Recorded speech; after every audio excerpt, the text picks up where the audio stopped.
तो यार गाइस हम बचपन से ऐसे नॉर्मल प्लेन उड़ाते हुए आए और ये अब खास मजा नहीं आता। तो यार गाइस मैं क्या करता हूँ, आज बहुत ही ज़्यादा इससे अपसेट होता हूँ। तो मैं सोचता हूँ क्यों ना एक यूनिक सा आइडिया लगाया जाए।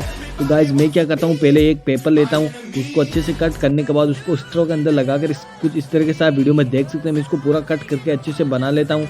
आप चाहो तो वीडियो पॉज करके भी देख सकते हो। हमारे बनके तैयार हो गए, लेकिन उससे पहले सब्सक्राइब करने के पैसे नहीं लगते हैं, वो बिल्कुल फ्री है। ये गाइस पता नहीं है कि आपको, तो कर दो यार सब्सक्राइब। ये इतने कंजूस बने बैठे हो तो फटाफट से लाल कलर का बटन है, इसे दबाओ। यार गाइस जैसे ही उड़ाता हूँ ये बिल्कुल रॉकेट की रफ्तार से निकलती है।